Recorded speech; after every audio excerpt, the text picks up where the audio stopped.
In December 2009, leaders of state from about the world met in Copenhagen, Denmark, to negotiate a historical accord to save the planet from catastrophic warming.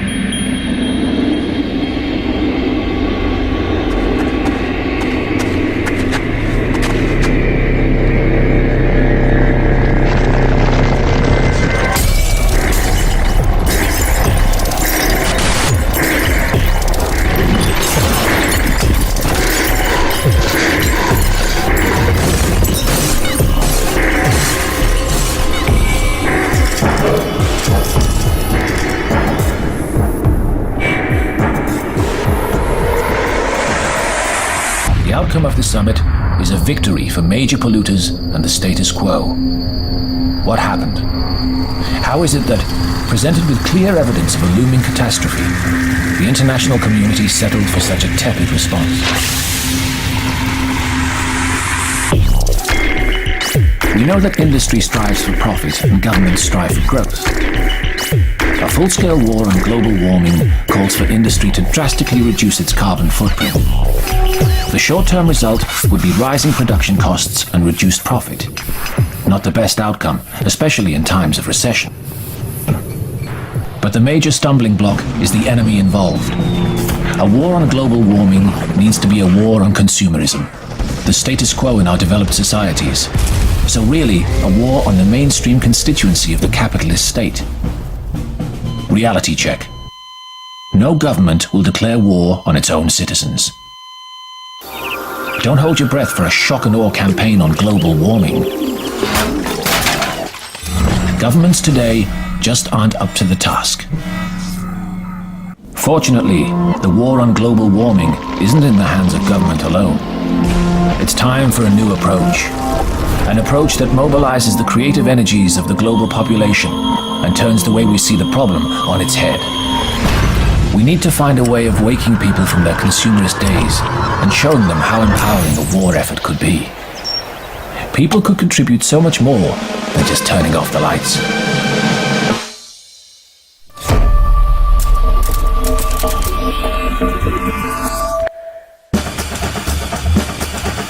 To appreciate the way ahead, we need to look back to the 1960s.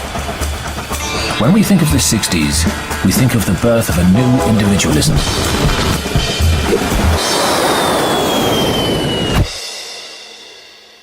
The 60s revolutionaries kicked against the social values that they'd inherited from the decade before. Throwing themselves into the unknown, they conducted radical experiments with new forms of life. They liberated their desires through sexual expression and free love, threw open the doors of perception through drugs and radical philosophy, and made music and art to celebrate the spiritual transformation of a whole generation.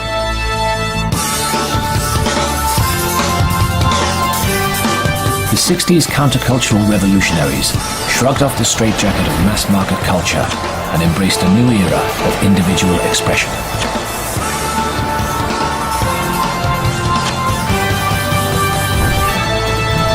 However, our perspective on the 60s tends to be overly focused on individualism. This is on account of the way that capitalism adapted itself through the 70s and 80s.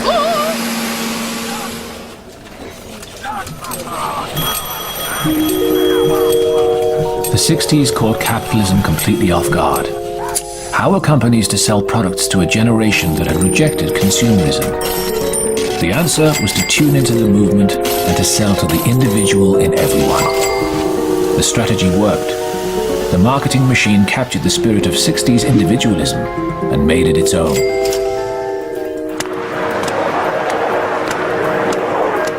Today, this leaves us doubly compromised.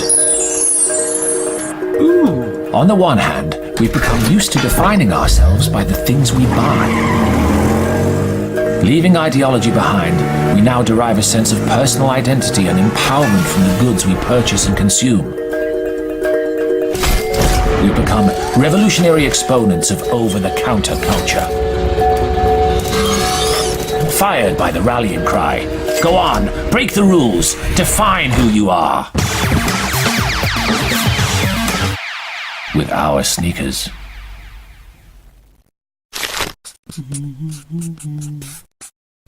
On the other hand, we've inherited an incomplete picture of history. Blinded by individualistic short-sightedness, we fail to see what the 60s revolution was really all about.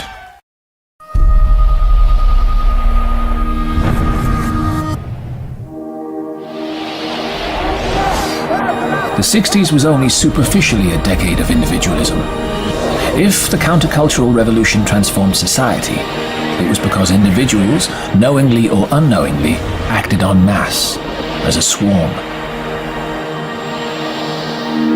The countercultural revolution was a rhizomatic meshwork of loosely coordinated, loosely affiliated struggles.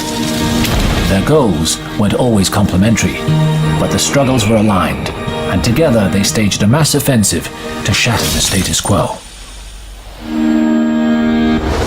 The real lesson of the 60s is that a swarm offensive can transform cultures and change history in extraordinary ways. It's easy to see how we might bring this insight up to date. Thanks to the internet, the world is networked like never before. We can use the internet to kickstart our own revolution, harnessing the energy of the human swarm and focusing it on the problem of our time. Let's take our lead from Web 2.0 and the strategies of open source culture. It's time to recover the true spirit of the 60s counterculture with an internet-based swarm offensive aimed at triggering a 21st century culture shift.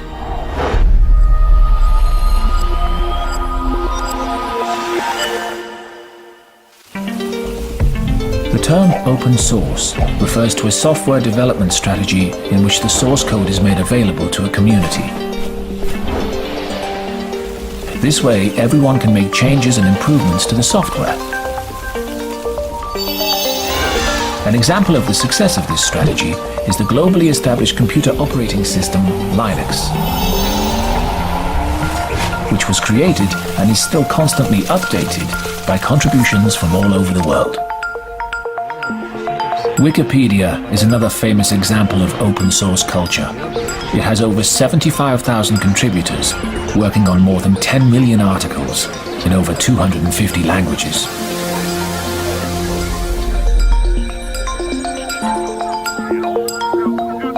The open source approach to collaboration enables people from all over the planet to engage and create together.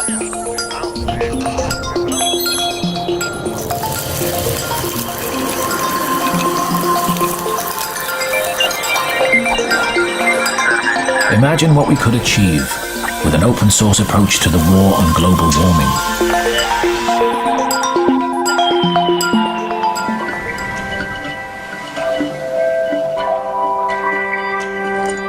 We need the infrastructure to get this started.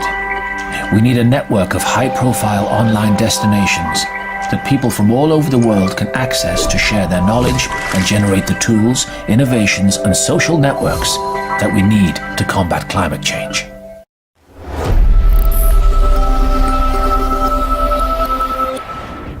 Imagine a Web 2.0 network comprised of 3 sites working as a linked system. The first part of the system is a green knowledge trust. This is a green Wikipedia with a practical focus. The war effort needs more than just facts. We need an online repository of practical knowledge.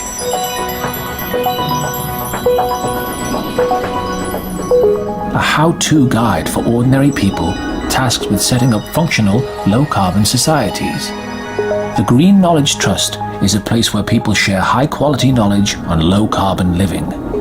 It would be information central for the war on global warming. The second part of the system is an open innovation center. Imagine an online research site devoted to environmental problems that is open to input from anyone. Organizations post problems on the site and ask for solutions. Anyone is free to submit ideas and form groups. Together, they could work up genuine concepts.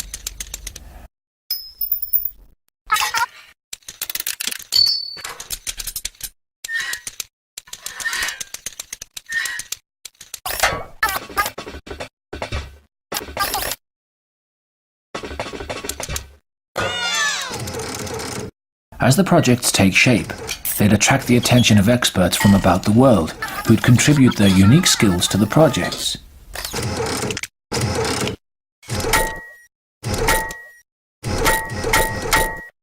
A swarm can be smarter than any one of us working alone.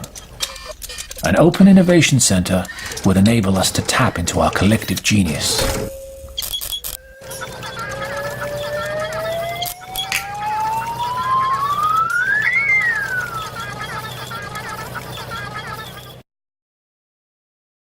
To coordinate these sites, we need a catalyst system. The catalyst system would be a social networking site designed to crystallize the global movement for change. You're familiar with MySpace and Facebook. Now imagine a social networking site designed to put you in touch with real-world projects locally, nationally, and all over the planet. There is GPS technology giving you a graphic representation of where projects are located in your region. You can zero in and find out more about the people involved. Impressed by an idea you got from the Open Innovation Center and want to try putting it to work? Use the classified feature to find grants and sponsors, then link up with like-minded people and not-for-profits campaigning for change.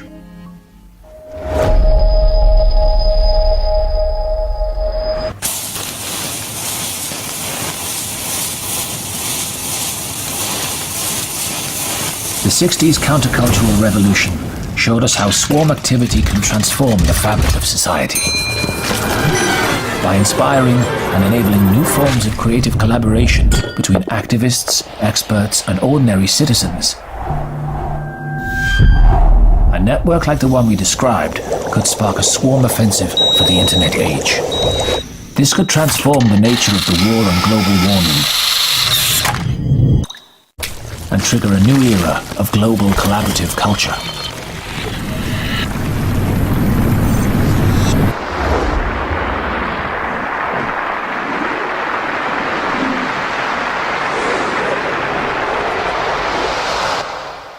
Get ready to change the world. There are millions of others waiting to play their part. All that they need is the infrastructure to make it happen. We have the tools that we need to construct this infrastructure. We have the talent and intelligence to make it a system people will want to use. Lord knows we have the motivation to get busy. So get started before it's too late. Log on, converge, and swarm.